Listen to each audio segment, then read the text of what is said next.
Welcome to the second outcome, where we move from describing cultures to judging them, weighing up how much a culture actually helps or harms the organization it belongs to.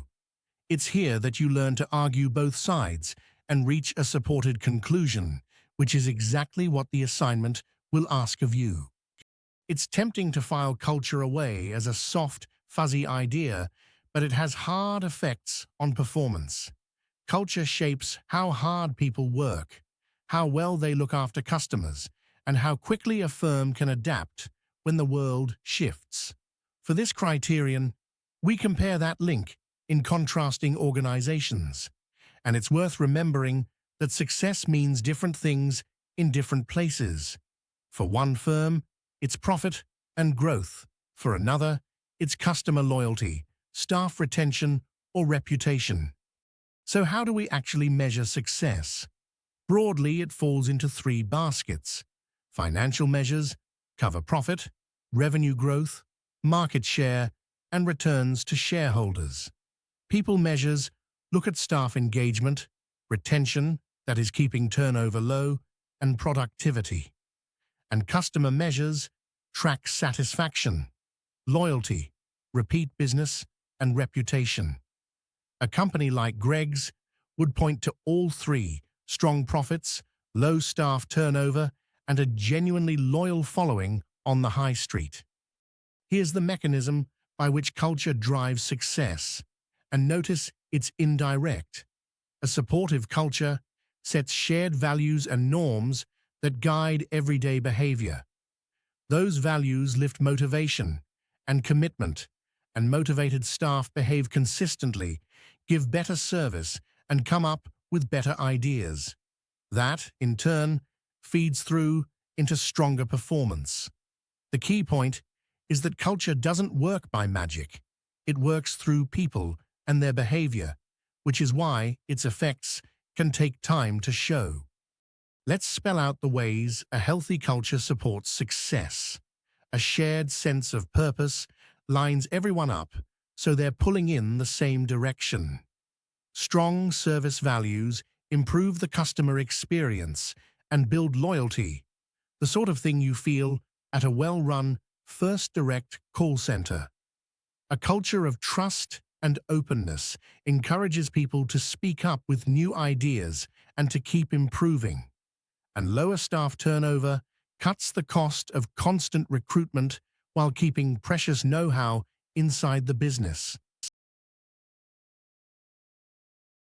To make the comparison concrete, we'll follow two very different organizations through the rest of this outcome.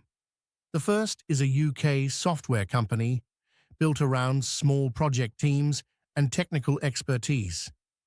That puts it close to Handy's task culture: flexible, collaborative, and firmly focused on innovation.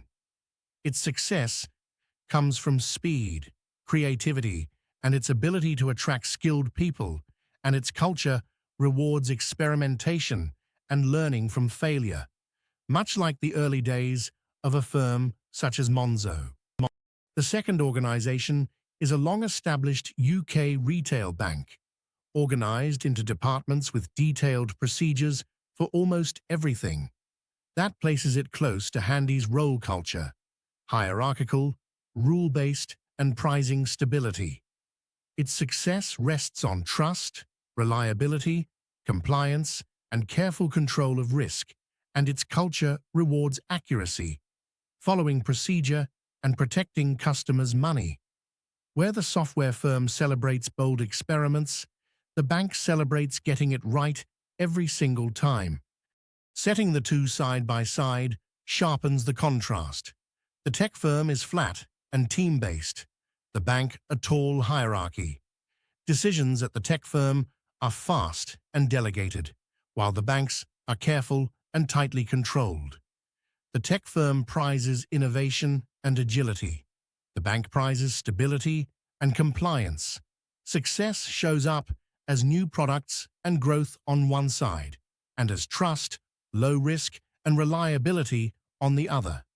And each carries its own danger: chaos if the tech firm isn't managed, sluggishness if the bank can't change. Look closer at the tech firm, and you can see the task culture paying off. Expertise-based teams launch and improve products quickly, solving problems without waiting around for permission. A culture that's relaxed about failing fast gives people the confidence to take the risks that real innovation demands. High engagement helps the firm attract and hold on to scarce technical talent, the kind every rival is chasing. In a fast-moving market, that culture is beautifully matched to what the business needs to thrive. The bank tells the opposite story, and it's just as much a success. Its role culture keeps millions of transactions accurate, secure, and compliant, day in, day out. Clear rules and controls cut down on the costly errors that would otherwise erode trust, and a stable procedural culture builds exactly the confidence that banking depends on. Because every branch follows the same processes, customers get a reliable experience wherever they walk in. Here, a slower, rule-based culture isn't a weakness at all. It's precisely what the market rewards. Now, for the crucial insight. A culture that suits one organization could wreck another. Drop the bank's rule-heavy role culture into the fast-moving software firm, and you'd frustrate everyone and grind innovation to a halt. Do the reverse and put the tech firm's loose, risk-taking task culture inside a bank looking after people's savings, and you'd have a recipe for disaster. So there simply isn't one best culture. The link to success depends on how well the culture fits the organization's goals and its environment. Culture can also actively work against a business when it encourages the wrong behavior. After the 2008 financial crisis, reviews were highly critical of a culture of excessive risk-taking and short-term bonuses in parts of the banking world, which had rewarded exactly the behavior that caused so much damage. A toxic culture like that can drive high staff turnover, poor service, and lasting harm to reputation. It's a reminder that when we judge a culture, we have to weigh the harm it can do as well as the good. Before we go further, let's be clear about what it means to evaluate. To evaluate is to weigh up strengths and weaknesses, and then reach a judgment you can actually back up with evidence. For this criterion, we assess the impact of culture on our two contrasting organizations, looking at the good and the bad. We consider the effect on staff, on customers, on performance, and on the firm's ability to change. A good evaluation argues both sides honestly before it concludes, rather than just describing what it sees. The impact of culture runs in both directions. On the positive side, you get motivated, committed, and loyal staff, a consistent and high-quality experience for customers, faster and better aligned decisions, and a stronger reputation as an employer. On the negative side, you can get resistance to necessary change, groupthink, where poor decisions go unchallenged, the quiet exclusion of people who don't quite fit, and toxic norms that spread harmful behavior through the organization. The same culture will usually show a bit of both, which is exactly why judgment is needed. This chart contrasts the illustrative impact of culture on our two organizations, and I'd stress the word illustrative. These are made-up figures to show the pattern, not real company data. The task culture tech firm scores highly on engagement and on innovation, which is just what you'd expect.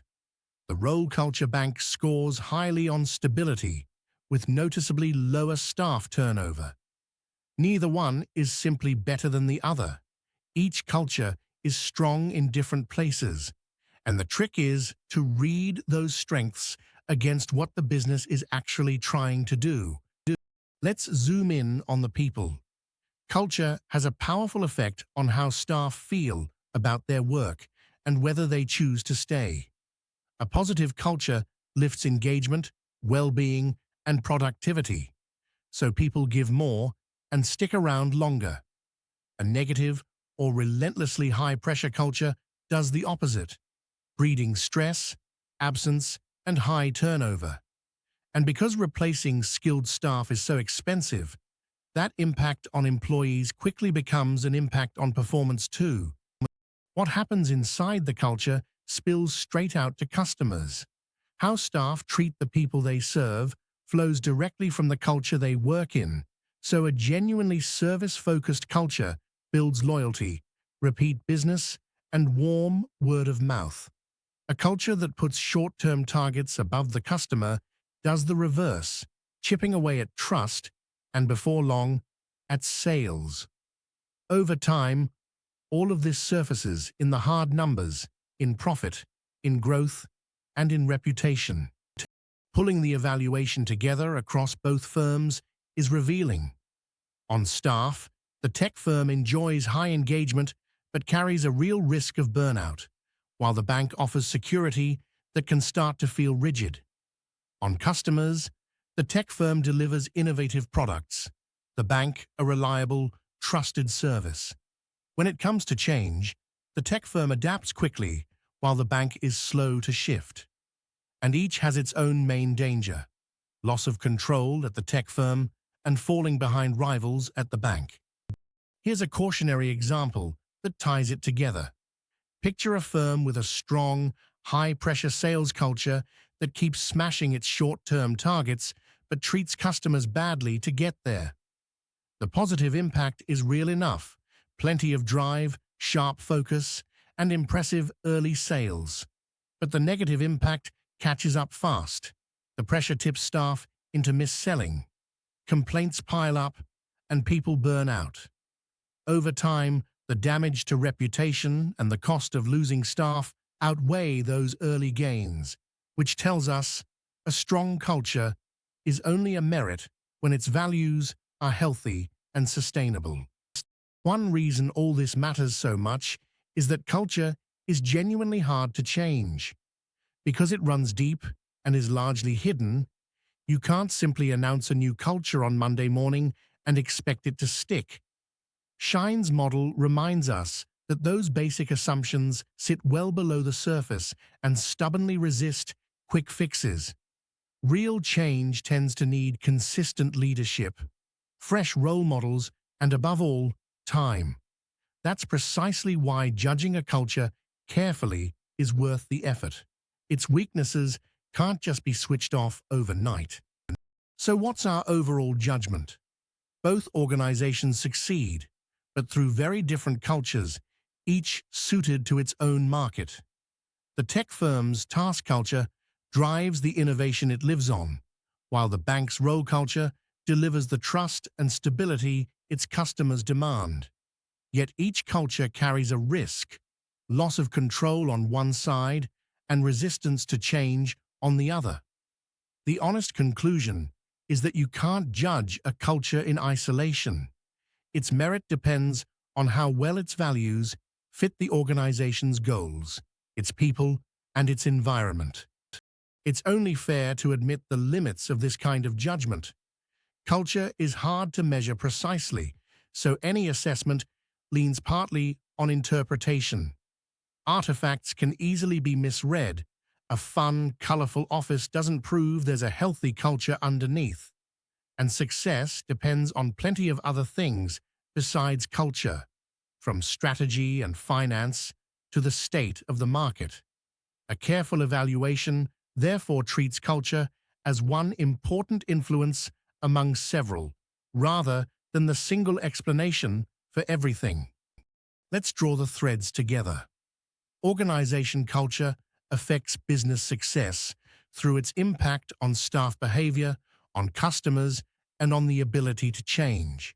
In contrasting organizations, the very same culture can help or harm. A task culture suits a fast-moving tech firm, while a role culture suits a traditional bank. Success can be measured through financial, people, and customer lenses, and the right culture is simply the one that fits the organization's goals. To evaluate its impact, you weigh the positives, engagement, service, and alignment against the negatives, resistance, groupthink, and toxic norms, and you remember that culture is slow and difficult to change. And that wraps up the second outcome, where you've learned to weigh a culture's merits and reach a judgment you can defend. To take it further, Shine's organizational culture and leadership and the Mullins and Christie textbook will deepen your grasp of how culture and performance connect. The Harvard Business Review Guide to Corporate Culture and the BBC's coverage of the banking culture reviews after 2008 are excellent for seeing evaluation in practice. And the CIPD website has useful fact sheets too. Dip into whichever of these suits you, and you'll be well prepared to argue both sides in your assignment.